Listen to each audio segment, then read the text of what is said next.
చదువుకునే రోజుల్లో కాలేజీకి వెళ్లేందుకు తనకు సైకిల్ కూడా ఉండేది కాదని 4 కిలోమీటర్లు నడిచి వెళ్లి చదువుకున్న రోజులు గుర్తొస్తున్నాయని మంత్రి పొంగులేటి శ్రీనివాసరెడ్డి అన్నారు. ఖమ్మం జిల్లా కల్లూరులో పలు కార్యక్రమాల్లో ఆయన పాల్గొన్నారు. 75 లక్షల రూపాయల వ్యయంతో నూతనంగా నిర్మించిన షాదీ ఖానాను ఆయన ప్రారంభించారు. అనంతరం ఆశా ఫౌండేషన్ ఆధ్వర్యంలో ప్రభుత్వ జూనియర్ కళాశాలలోని 220 మంది విద్యార్థులకు యూనిఫామ్, నోట్బుక్స్ ను స్థానిక ఎమ్మెల్యే మట్టా రాగమయ్యి దయానంతో కలిసి పంపిణీ చేశారు. ఈ సందర్భంగా మంత్రి పొంగులేటి తాను చదువుకున్న రోజులను గుర్తు చేసుకున్నారు.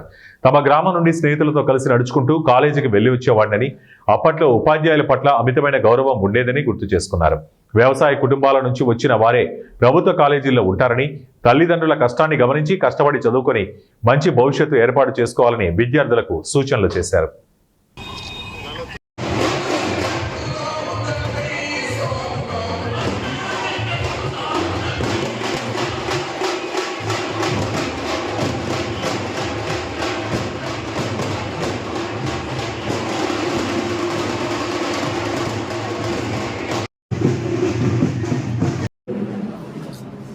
ఒక మధ్యతరగతి రైతు కుటుంబంలో జన్మించి ఇక్కడికి 3.5 కిలోమీటర్ల దూరంలో ఉండే నారాయణపురం అనే ఒక కుగ్రామంలో ఒక మధ్యతరగతి రైతు కుటుంబంలో జన్మించిన నేను 6th, 7th కొర్లగూడెంలో చదువుకున్నాను, గవర్నమెంట్ స్కూలే. 8th, 9th, 10th Peruvancha ZPHS స్కూల్లో 10th వరకు చదువుకున్నాను. ఇక్కడ 81 నుంచి 83 వరకు ఇంటర్మీడియట్ మ్యాథ్స్ చదువుకున్నాను ఇదే కాలేజీలో. అంటే ఇంతకుముందే మీ లెక్చరర్ గారు సీరియల్ నెంబర్ ఎంత అనేది అడ్మిషన్ సీరియల్ నెంబర్ ఎంతో తెచ్చిచ్చారు, 777.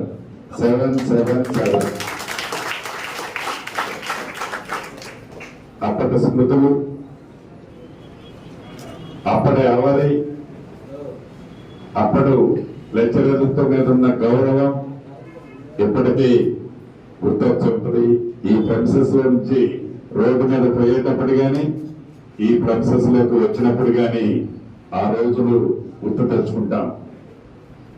మనం అనుకుంటుంటాం, అబ్బా శ్రీనన్న ఎంత పెద్దోడైందిరా, ఇవాళ మంత్రిరా, శ్రీనన్న అంటే మామూలు మాటరా అని మీరంతా ఒక పక్కన శ్రీనన్నగా తెలిసిన తర్వాతనే మీకు తెలుసు. నారాయణపురం నుంచి పేరువంచి వెళ్ళడానికి 2 కిలోమీటర్ల దూరం ఆ స్కూల్కి నడిచి వెళ్ళేవాళ్ళం. ఈ 3.5-4 కిలోమీటర్లు నారాయణపురం నుంచి కల్లూరు జూనియర్ కాలేజీకి రావడానికి ఇంటర్మీడియట్ మ్యాథ్స్ లో జాయిన్ అయిన తర్వాత మధ్యతరగతి రైతు కుటుంబంలో